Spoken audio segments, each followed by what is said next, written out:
तो class 9th history chapter number 5 pastoralist in the modern world की ये second class है। इस क्लासेस में हम लोगों ने जाना पिछले क्लासेस में कि नोमैडिक जो पैस्टोरलिस्ट हैं, जो घुमंतु चरवाहे हैं, वो किस तरीके से अपनी भेड़ बकरियों के साथ जो है वो एक स्थान से दूसरे स्थान चारागाहों की तलाश में घूमते रहते हैं।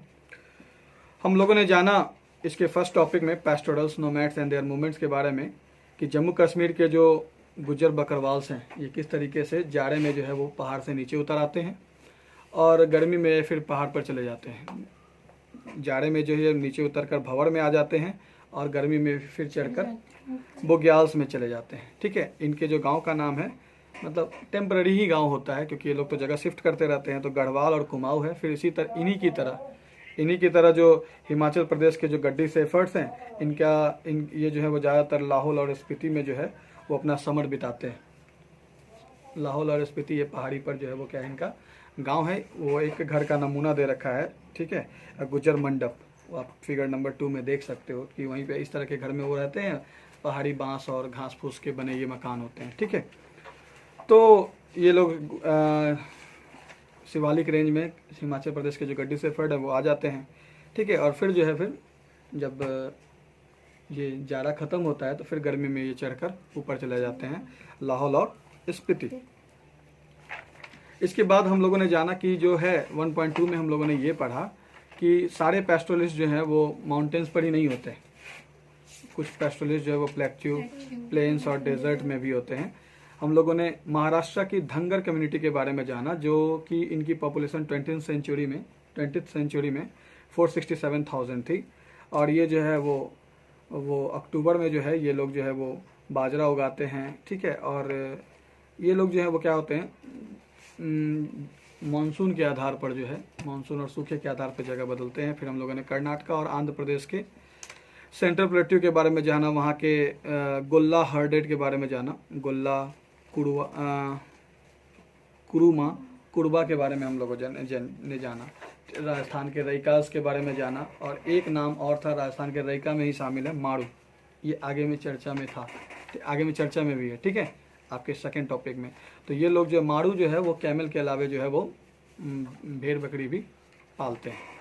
तो उसके बाद हम लोगों ने पिक्चर में जाना कि किस तरीके से कम्युनिटी एक साथ बैठी हुई है, किस तरीके से वो लोग ओरल कल्चर के माध्यम से अपने बारे में आने वाली पीढ़ी को बता रहे हैं। उसके बाद फेयर के बारे में जाना हम लोगों ने, मेले के बारे में जाना कि किस तरीके से जो है वो मेला लगता है और कहाँ पशु पक्षी बेचे जाते हैं, है ना।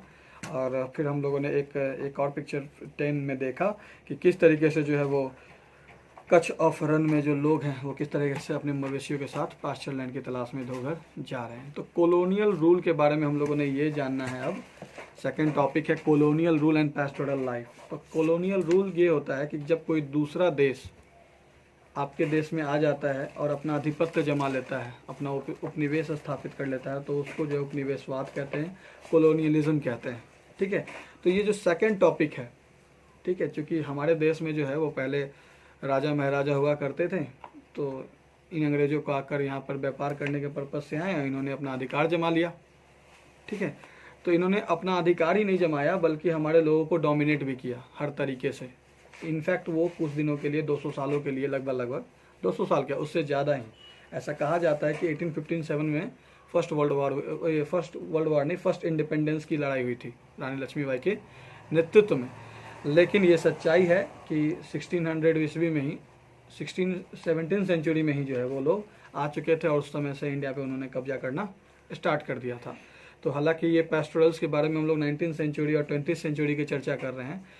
तो कॉलोनियल रूल और पैस्टोरल लाइफ, इस टॉपिक के अंतर्गत हम लोग ये जानेंगे कि किस तरीके से उपनिवेशवाद नियम, जो कॉलोनियल उपनिवेश थे, उनके नियम कायदों ने किस तरीके से पैस्टोरल लाइफ को तबाह किया या परेशान किया, या कौन कौन सी चेंजेस आई इनकी लाइफ में। ठीक है, तो अब हम लोग लाइन बाय लाइन पढ़ने जा रहे हैं। बुक सामने में रखो, ध्यान से समझने की कोशिश करो। ठीक है, ये 4 मिनट 30 सेकंड का वीडियो जो है वो आप रिवाइज करने के पर्पज से है। ठीक है, अब जो है वो हम लोग लाइन बाय लाइन पढ़ेंगे, आराम से पढ़ेंगे। ठीक है, Under colonial rule, the life of pastoralists changed dramatically. Their grazing grounds shrank, their movements were regulated, and the revenue they had to pay increased. Their agricultural stock declined, and their trades and craft were adversely affected. How? तो औपनिवेशिक शासन के दौरान जब colonial rule लागू हो गया, ठीक है, जब कॉलोनियल रूल के दौरान जो है ये पैस्टोरलिस्ट की लाइफ जो है वो किस तरीके से, इसमें एक नाटकीय रूपांतरण आता है, ड्रामेटिकली करते हैं एक नाटक के तौर पर जो है किस तरीके से लगातार बदलते जाना। तो औपनिवेश के शासन के दौरान जो पैस्टोरलिस्ट की जिंदगी थी उसमें कैसे नाटकीय रूप से परिवर्तन आया, किस तरीके से उनकी ग्रेजिंग ग्राउंड्स जो है वो श्रैंक हो गई, सिमट के रह गई, ग्रेजिंग ग्राउंड इनका कम हो गया, उनकी मूवमेंट जो है उस पर नियंत्रण किया जाने लगा, इनसे लगान जो उस वसूल किया जाता था उसको और कैसे बढ़ा दिया गया, एग्रीकल्चरल स्टॉक कैसे इनका कम हुआ, जो कृषि उर्सी वाला जो काम अलग अलग जगह पर जाकर ये अपने हिसाब से कर लेते थे, ये कैसे कम हुआ, बिजनेस और क्राफ्ट पर किस तरीके से इसका बुरा प्रभाव पड़ा। अब हम लोग इस टॉपिक में जानेंगे। मतलब इस टॉपिक में हम लोग को ये जानने का मौका मिलेगा कि कॉलोनियल रूल के दौरान इनकी लाइफ में चेंजेस आई, क्या क्या चेंजेस आई। तो पहला चेंज, ग्रेजिंग ग्राउंड कम हो गया, पहला चेंज ग्रेजिंग ग्राउंड कम हो गया। दूसरा चेंज, इनकी मूवमेंट्स पर क्या किया गया, जो इधर एक स्थान से दूसरे स्थान तक जाते थे उनको नियंत्रित किया गया। तीसरा चेंज, लगान जो इनसे वसूला जा रहा था उसका टैक्स और बढ़ा दिया गया। और इनकी चौथा चेंज, इनकी एग्रीकल्चरल स्टॉक जो थी वो कम हो गई। एग्रीकल्चरल स्टॉक, कृषि संबंधित जो भी इनके पास औजार था, चाहे वो मवेशी हो चाहे फिर और भी कोई सामान हो, इनमें कैसे कमी आई। और पांचवा चीज, इनके ट्रेड और क्राफ्ट्स, इनका व्यापार, ये जो लोग जो साथ में लेके निकलते थे ना जब जगह चेंज करते थे, तो जो अपने घी वगैरह बना के ये बेचने उचने का काम करते थे, तो किस तरीके से इनका व्यापार जो है, इनकी कलाएं कैसे चौपट हुई कॉलोनियल रूल के तहत दौरान, हम लोग इसके बारे में जानेंगे। ठीक है, तो पहला, इसलिए टोटल 4 टॉपिक में हम लोग को पढ़ना है, इसको टोटल 4 टॉपिक में पढ़ना है कि कॉलोनियल रूल के तहत ये 4 कौन कौन सी चीज़ें हैं जिन्होंने इनकी लाइफ को क्या किया, अफेक्ट किया, परिवर्तित किया, इनके लाइफ स्टाइल को चेंज किया। तो पहला change, the colonial state wanted to transform all grazing lands into cultivated farms. Land revenue was one of the main sources of its finance.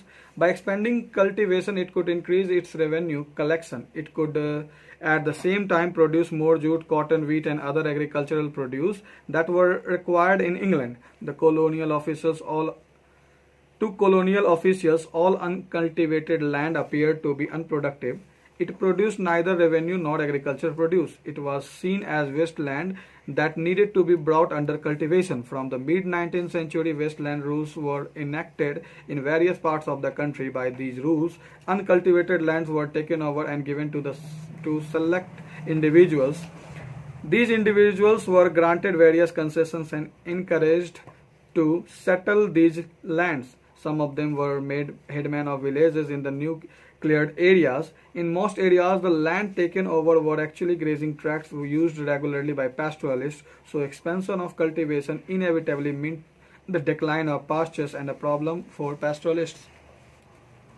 तो सबसे पहली चीज जिसने पैस्टोरलिस्ट की जिंदगी को बदला वो क्या थी कि कॉलोनियल स्टेट जो है वो चाहती थी कि जितनी भी ग्रेजिंग लैंड्स हैं, जितने भी चरगाहें हैं, जितनी भी ग्रेजिंग लैंड्स है उनको बदल दी जाए खेती की ज़मीन में। क्योंकि लैंड रेवेन्यू जो है, खेती अगर होगी तो जो किसान उस पर खेती करेंगे उससे ये क्या करेंगे, टैक्स वसूल करेंगे। तो लैंड रेवेन्यू, ज़मीन से मिलने वाला जो लगान है वो आमदनी का एक स्रोत बन जाएगा इनका।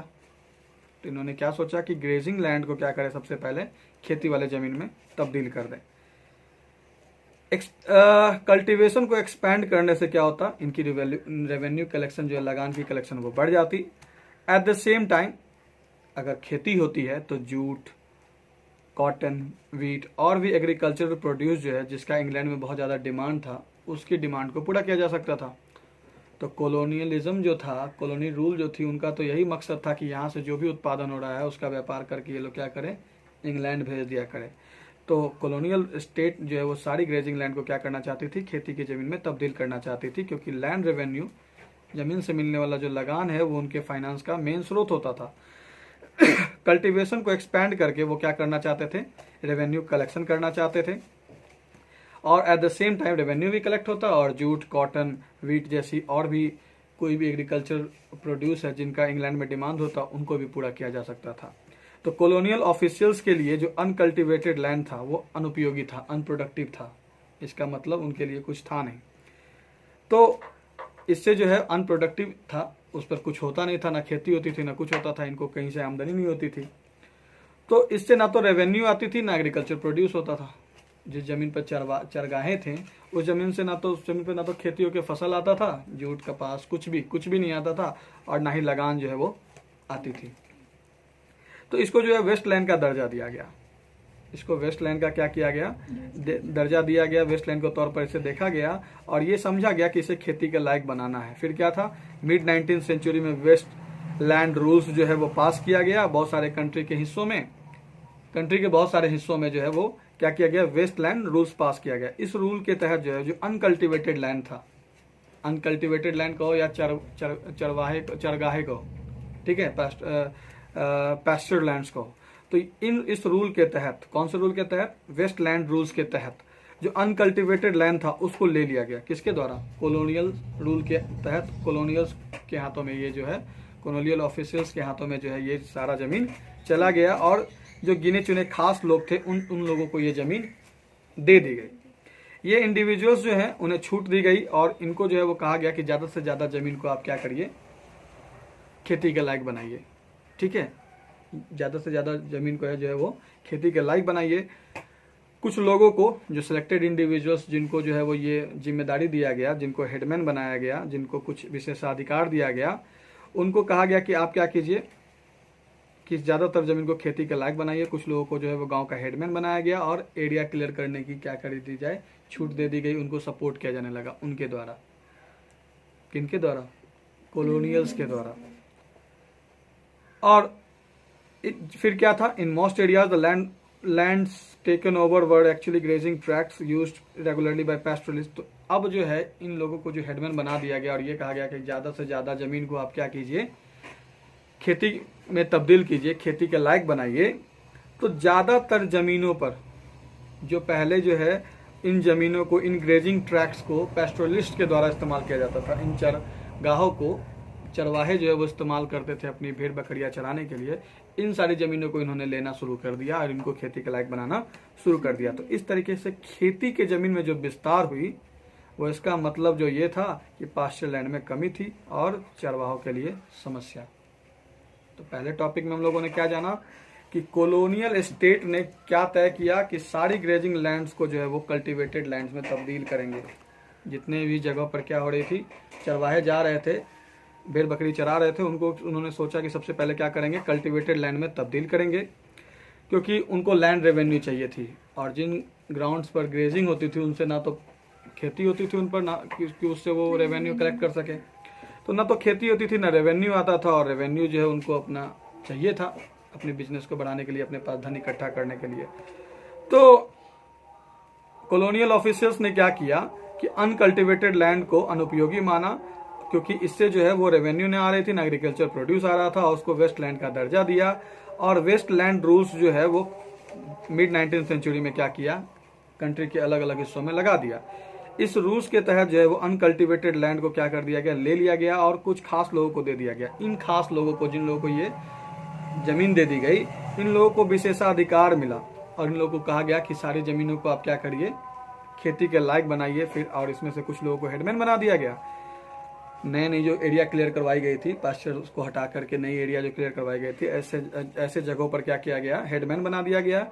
अब इन लोगों ने क्या किया, इन लोगों ने क्या की कि जो भी जमीन थी, ग्रेजिंग ट्रैक्ट्स जो भी थे, इनको इन्होंने क्या किया, खेती के लायक बना दिया। और खेती के लायक जमीन बनाने का मतलब ये था कि पैस्टोरलिस्ट के लिए जो पहले से जो जगह अवेलेबल थी उसको कम करना।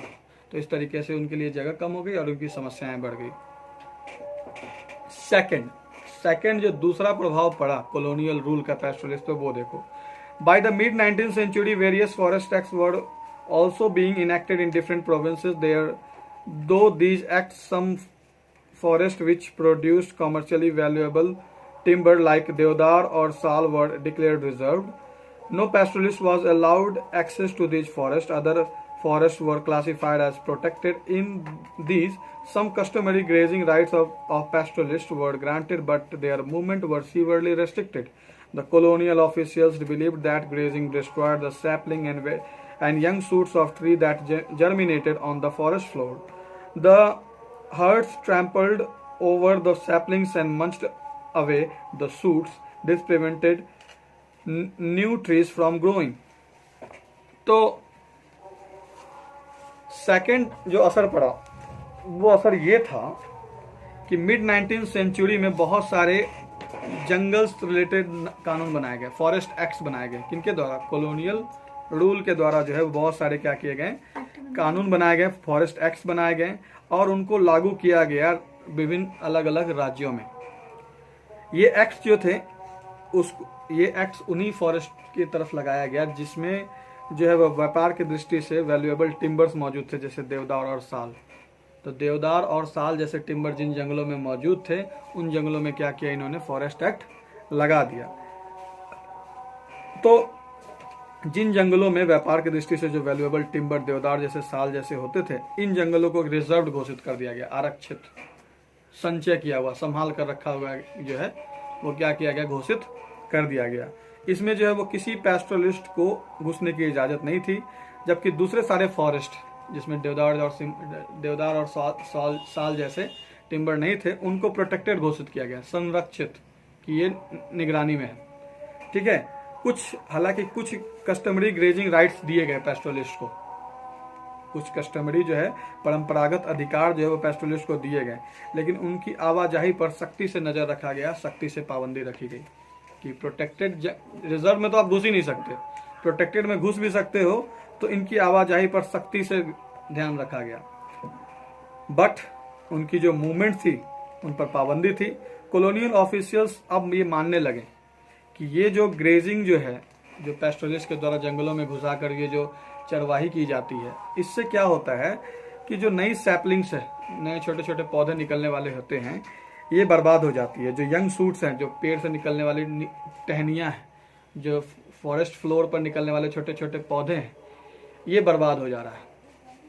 जब लोगों को घुसने दिया जाने लगा तो ऑफिशियल्स को अब ये विश्वास हो गया, कॉलोनियल ऑफिसर ने मानना शुरू कर दिया कि इन लोगों के घुसने की वजह से saplings, young shoots of tree और जो फॉरेस्ट फ्लोर पर उगने वाले जो छोटे छोटे पौधे हैं वो क्या हो रहे हैं, बर्बाद हो रहे हैं। क्योंकि जो जानवर हैं या तो उनको कुचल दे रहे हैं या तो उनको चबा चबा कर क्या कर रहे हैं, खा जा रहे हैं, जिससे फॉरेस्ट का डेवलपमेंट नहीं हो पा रहा है, जिससे फॉरेस्ट जो है वो ग्रो करने से क्या हो जा रहा है, रुक जा रहा है। These forest acts changed the lives of pastoralists। अब ये जो फॉरेस्ट एक्ट और सख्ती से लागू किया गया और ये जो फॉरेस्ट एक्ट्स ने क्या किया, पैस्टोरलिस्ट की जिंदगी को बदल कर रख दिया। They were now prevented from entering many forests and had earlier provided valuable forage for their cattle। तो जिन जंगलों में ये पहले आराम से घुस जाया करते थे, जिन जंगलों में इन्हें वैल्यूएबल खुराक मिल जाया करता था अपने मवेशियों के लिए, अब इन जंगलों में घुसने की इजाजत इनकी क्या हो गई, छीन ली गई, बंद कर दिया गया। इनकी घुसने की इजाजत को क्या कर दिया गया, बंद कर दिया गया। Even in these areas they were allowed entry, their movements were regulated. अगर इन एरियाज में इन्हें घुसने की इजाजत भी थी तो इनके मूवमेंट पर नियंत्रण रखा जाता था। यहाँ नहीं जा सकते आप, वहाँ नहीं जा सकते, जंगल के इस हिस्से में नहीं जा सकते, ये सब पे क्या किया जाने लगा, नजर रखा जाने लगा। अगर घुसना है तो they needed a permit for entry. Entry के लिए जो है वो परमिट चाहिए, कागजी तौर पर एक सबूत चाहिए कि आपको जो है वो अंग्रेज सरकार ने, कॉलोनियल रूल ने क्या दिया है कि ये आज्ञा दी है कि आप अंदर घुस सकते हो। तो इसके लिए क्या करते थे वो लोग, परमिट जारी करते थे। The timing of their entry and departure was specified and the number of days they could spend in forest was limited. Timing भी तय होता था, कितने कब जाओगे, कब आओगे, कितने दिन तक जाओगे, कितने दिन तक आओगे। इस पर्ची में, इस परमिट में क्या होता था, सब तय हो जाता था, सब लिखा जाता था। Pastoralists could no longer remain in an area even if forage was available, the grass was succulent and the undergrowth in the forest was ample। Pastoralist जो है इन जो निर्धारित जो है वो दिनें होती थी, ये जो निर्धारित समय होता था, उससे ज़्यादा उस एरिया में नहीं बने रह सकते थे। इससे बहस नहीं है कि हरी भरी घास की तादाद काफ़ी ज़्यादा हो, है ना। फॉरेस्ट जो है वो प्रचुर मात्रा में जो है वो क्या करे, खुराक उनके लिए उपलब्ध करा भी रहा हो। अगर ये खुराक अवेलेबल भी है, अगर ये हरा भरा घास अवेलेबल भी है, फिर भी इनको जो है वो घुसने की इजाज़त नहीं होती थी। अगर इनका टाइम खत्म हो गया है तो भाई आप नहीं जा सकते। They had to move because the forest department permits that had been issued to them now ruled their lives. उनको वहाँ से निकलना पड़ता था क्योंकि फॉरेस्ट डिपार्टमेंट ने उनको ये इजाज़त दे दी थी कि आप इतना दिन के बाद नहीं रह सकते। तो इससे बहस नहीं था कि घास हरी भरी है, खुराक मौजूद है, उनको छोड़ना पड़ता था। और इस तरीके से जो है वो फॉरेस्ट एक्ट बनाकर कल्टिवेटेड ग्रेजिंग लैंड को कल्टिवेटेड लैंड में तब्दील कर कर उन्होंने इनकी ज़िंदगी पर शासन करना शुरू किया। The permits specified the periods in which they could be legally within the forest, if they overstayed they were liable to fines. तो परमिट जो इजाज़त वाली पर्ची थी उसमें पीरियड तय होता था कि कानूनन तौर पे आप इस जंगल में कितना दिन कितना समय रह सकते हैं। अगर कोई ज़्यादा देर रह गया, ओवर स्टे कर गया, तो उसको जुर्माना देना होता था। आपने कॉलोनियल रूल के शासन बनाए गए नियमों का उल्लंघन किया है, आप ज़्यादा देर रह गए, आपको फाइन देना होगा। थर्ड, अब तीसरा असर। पहला असर जो पास्टोरलिस्ट थे उनकी ज़िंदगी में ये पड़ा कि जो ग्रेजिंग ट्रैक्ट था उसको क्या किया गया, कल्टिवेटेड लैंड में बदल दिया गया। तो पहले इनकी संख्या कम हो गई। अब जंगल में इनको इजाज़त थी तो जंगल में फॉरेस्ट एक्ट बना दिया। शुरुआत में थोड़ा बहुत जाने भी दिया, लेकिन बाद में ये कहकर जाने से मना कर दिया कि सैपलिंग्स वगैरह, यंग शूट्स वगैरह जो है वो क्या हो जाता है, तबाह हो जाता है, जानवर से कुचल देते हैं, फॉरेस्ट का ग्रोथ नहीं हो रहा है, नहीं जा सकते आप। जो जा भी सकते हो अब तो लिमिटेड टाइम के लिए, अगर लिमिटेड टाइम से ज़्यादा रहे तो आपको फाइन देना होगा। Third, British officials were suspicious of nomadic people. They distrusted mobile craftsmen and traders who hawked their goods in villages, and pastoralists who changed their places of residence every season, moving in search of good pastures for their herds. The colonial government wanted to rule over a settled population. They wanted the rural people to live in villages in fixed places and fixed rights on particular fields. Such a population was easy to identify and control.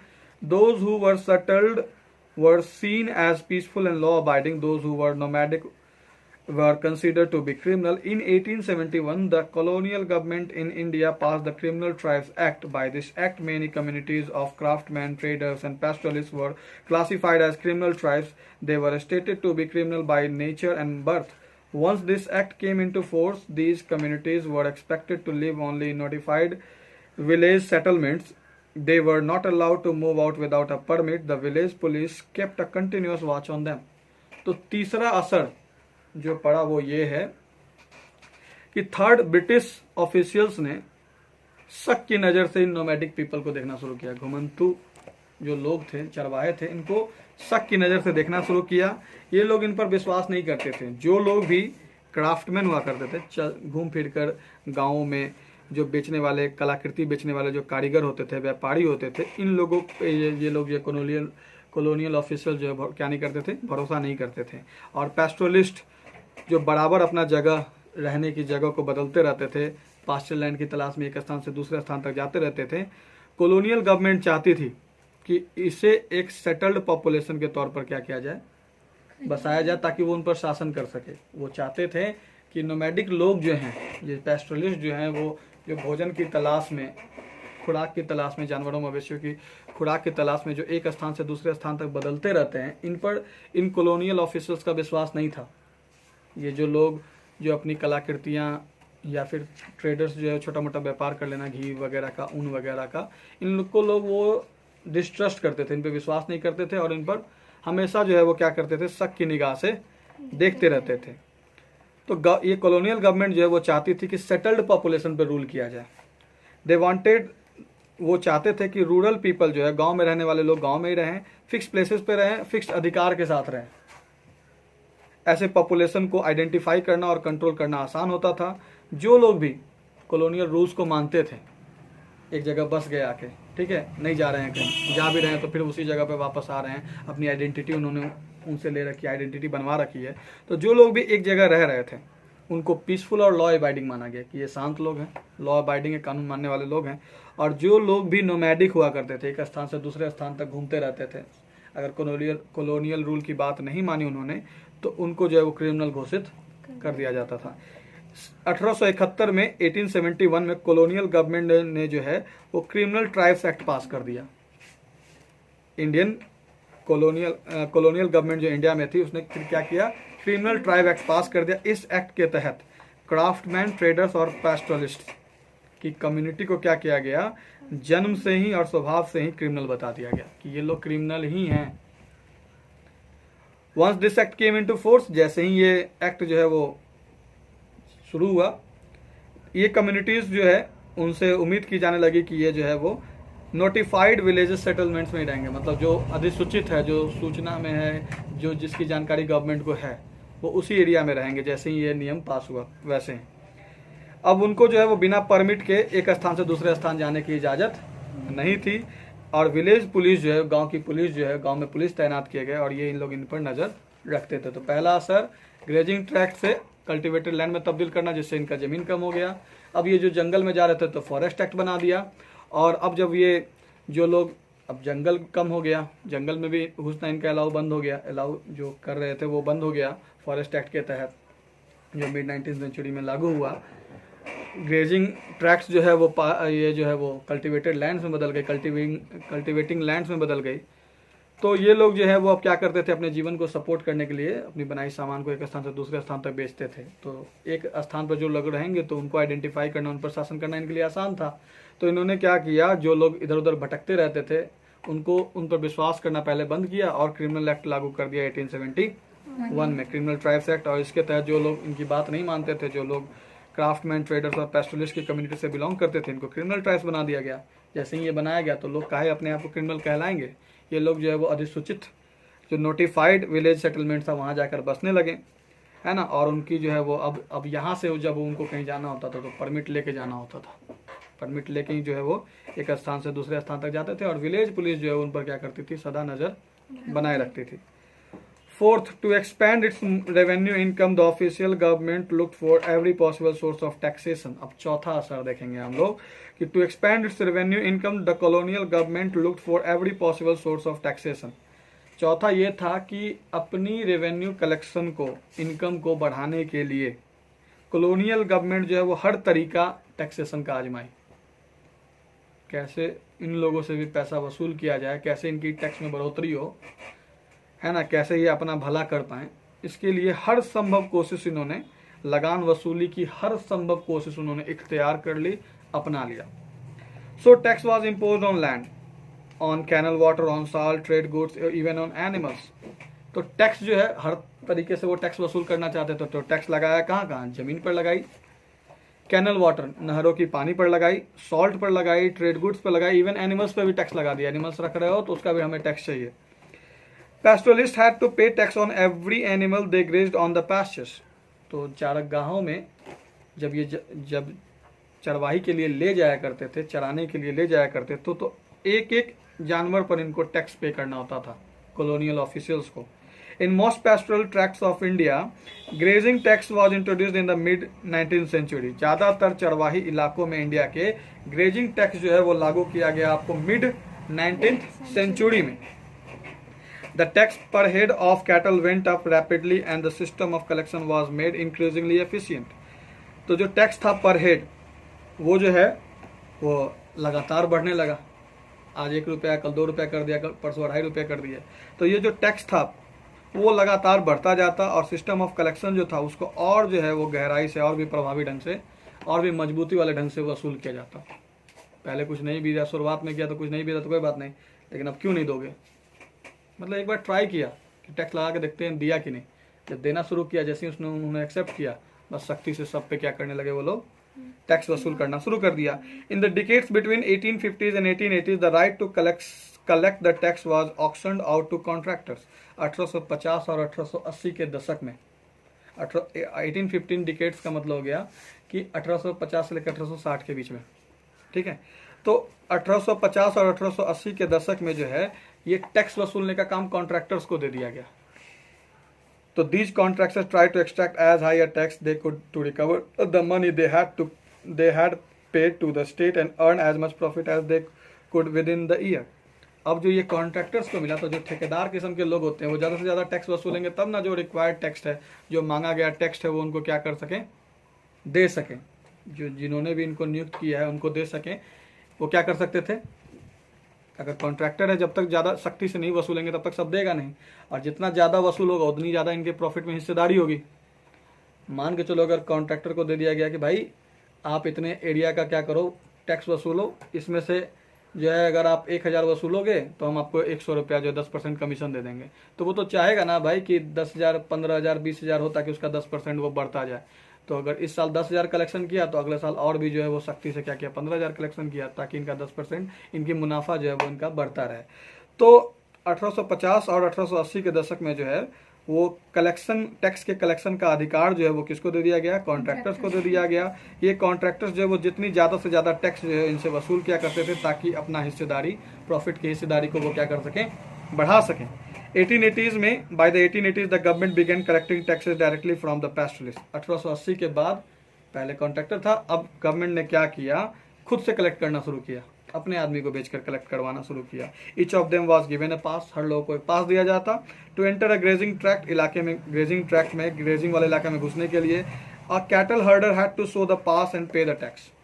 हर पहले pass issue किया उन्होंने grazing tract में घुसने के लिए पैस्टोरलिस्ट को, और जब वो घुसते थे तो वहां पर अपने आदमी लगाए, उसमें उन्हें कॉलोनियल रूल वालों ने, ऑफिसर्स ने अपने आदमी लगाए, उनको वो पास दिखाते थे, जानवर की संख्या गिनाते थे, उसके आधार पर उनको क्या करते थे, टैक्स देते थे।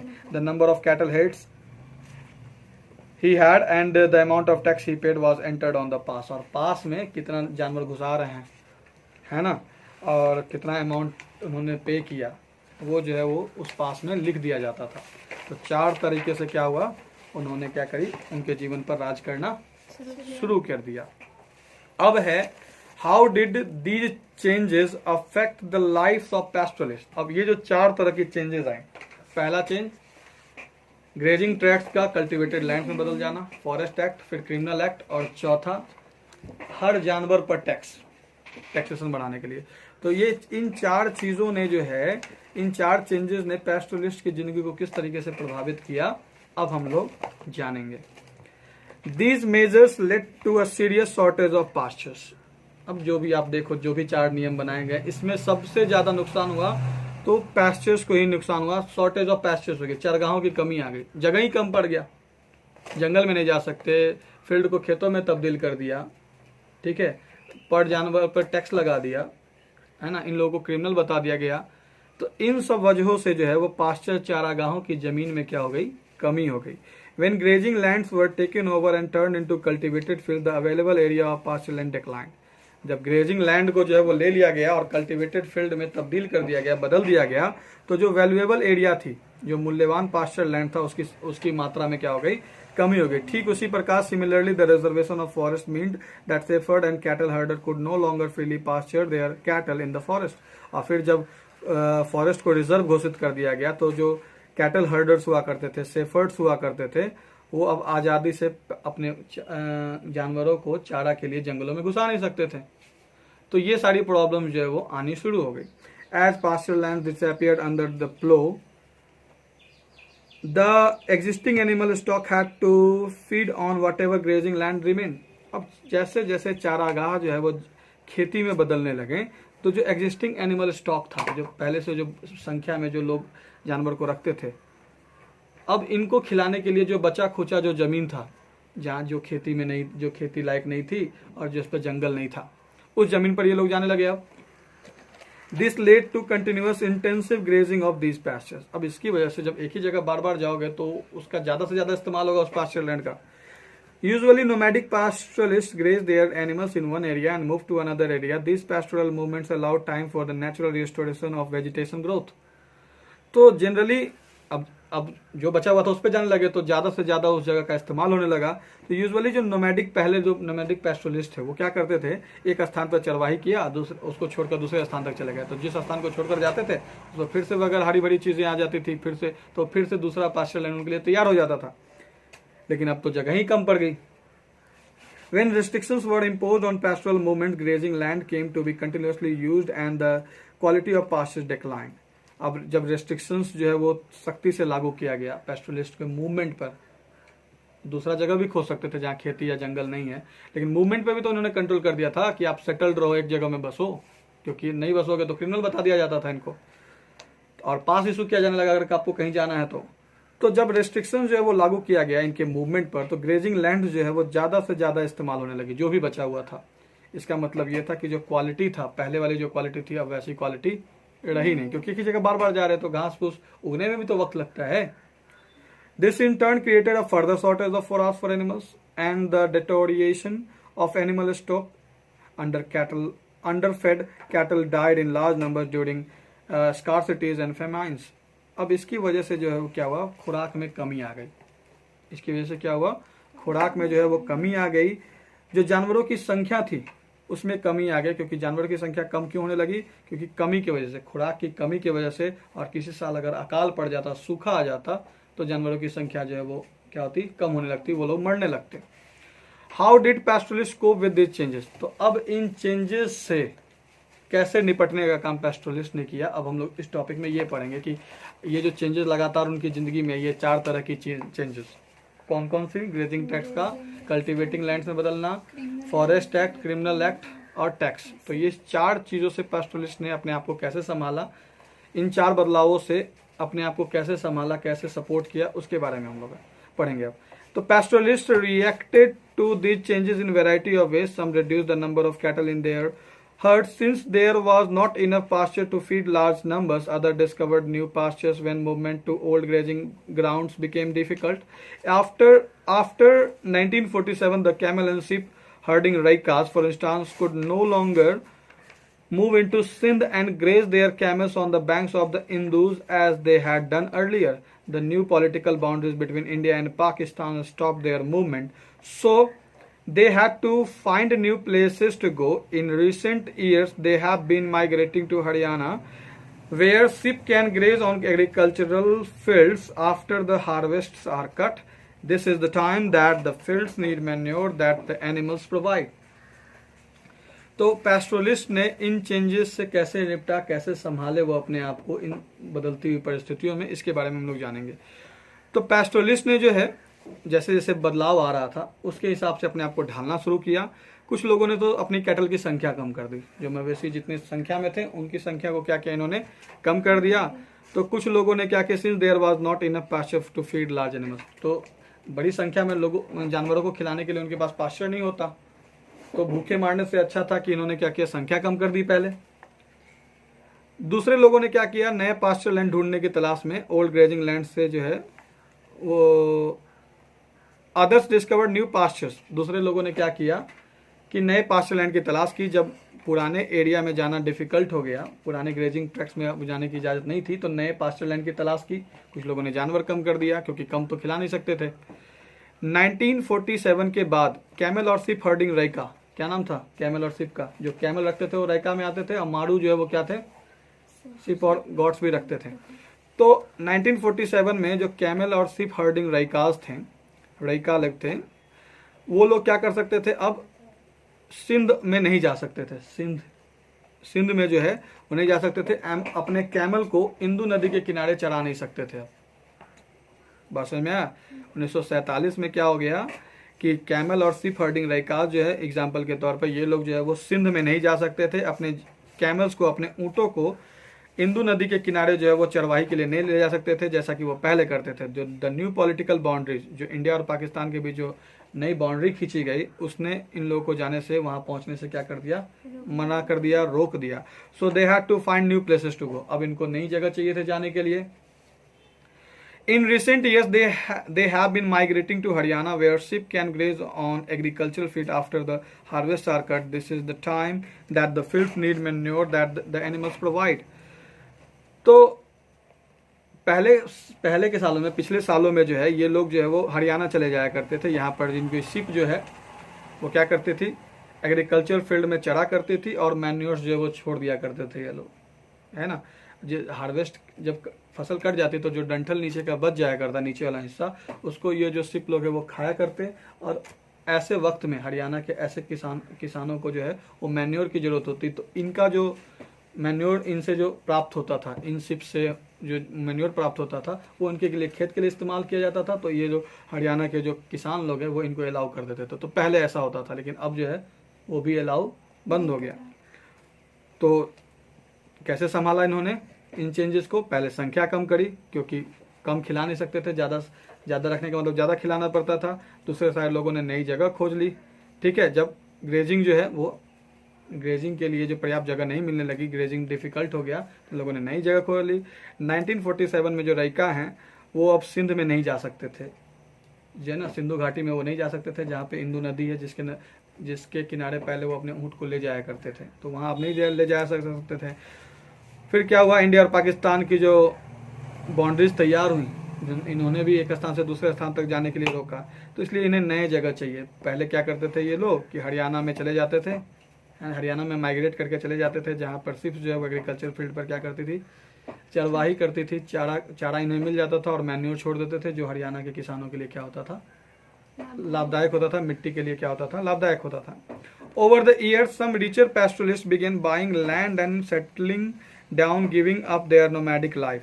अब कुछ सालों के बाद जब ये सब नियम सख्ती से लागू होने लगा, पैस्चर लैंड मिलना ही बंद हो गया, तो कुछ पैस्टोरलिस्ट ने, जो रिचर पैस्टोरलिस्ट है, जो धनी मनी, जिनके पास ज़्यादा है, जिनके पास थोड़ी कमाई ज़्यादा थी, इन लोगों ने ज़मीन खरीदना शुरू किया और वहीं पे बसना शुरू कर दिया। इन्होंने नोमैडिक लाइफ इन्होंने छोड़ दी, जो घूम घूम कर अपने मवेशियों को ले जाते थे। ये रिचर पैस्टोरलिस्ट जो है उन्होंने जगह छोड़ दी, अपना ज़मीन खरीद लिया। उतना ही रख पा रहे थे, अब रख रहे थे ये लोग जानवर की संख्या को, जितना वो अपने ज़मीन में क्या कर सकते, खिला सकते। Some became settled peasants cultivating land, other took to more extensive landing trading। तो विगत सालों में क्या हुआ, आने वाले कुछ सालों के बाद जो रिचर पैस्टोरलिस्ट जो है उन्होंने ज़मीन खरीदना शुरू किया, बसना शुरू किए। उन्होंने नोमैडिक लाइफ छोड़ ही दिया, या फिर उतना ही रखते होंगे जितना कि वो खिला सकते हैं। कुछ लोग जो है वो सेटल्ड पीजेंट्स बन गए, बसे हुए किसान बन गए, कल्टिवेटिंग लैंड उन्होंने शुरू कर दी, खेती करना शुरू कर दिया। जबकि दूसरों ने जो है वो व्यापक व्यापार करना शुरू कर दिया। तो जो धनी मनी लोग थे वो क्या किए, ज़मीन खरीद कर खेती करने लगे। दूसरे सारे लोग जो उन्होंने अपना पशु पक्षी जो भी था उनके पास, वो बेच उच कर व्यापार करना उन्होंने शुरू कर दिया। तो इस तरीके से उन्होंने संभालना अपने आप को शुरू किया, इस चेंजेस से निपटना शुरू किया। Many poor pastoralist on the other hand borrowed money from money lenders to survive. हालांकि दूसरे सारे जो गरीब पैस्टोरलिस्ट हुआ करते थे, वो मनी लेंडर्स से, जो पैसे लगाते हैं ब्याज पर, उनसे जो है वो अपने ज़िंदगी को बनाए रखने के लिए पैसे जो है वो कर्ज में लेने लगे।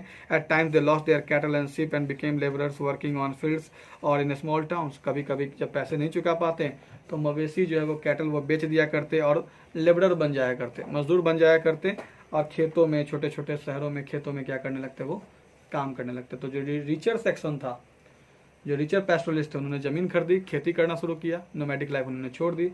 दूसरे सारे जो रिचर थे उन्होंने मवेशी ववेशी बेचकर व्यापार शुरू किया। और जो लोग गरीब थे, शुरुआती में उन्होंने कर्ज लेकर अपनी ज़िंदगी को संभाला, लेकिन जब कर्ज सधाना पॉसिबल नहीं हो सका तो फिर क्या किया, मवेशी ववेशी बेचकर लेबरर बन गया और छोटे छोटे शहरों में, छोटे छोटे खेतों में जाकर वो मजदूरी करने लगे। Yet pastoralists not only continue to survive in many regions, their numbers have expanded over recent decades.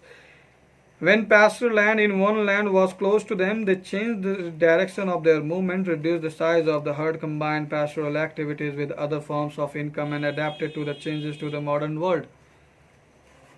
Many ecologists believe that in dry regions and in the mountains,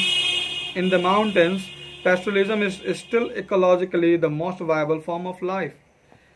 इतने होने के बावजूद भी पैस्टोरलिस्ट जो है वो अपने आप को इन्होंने सर्वाइव करके रखा, जिंदगी की अस्तित्व इन्होंने बना के रखी। बहुत सारे रीजन्स में, बहुत सारे क्षेत्रों में जो है इनकी संख्या बढ़ी। इतना सारा चेंजेस आने के बावजूद भी इनकी संख्या कम नहीं, इनकी संख्या बढ़ती ही रही।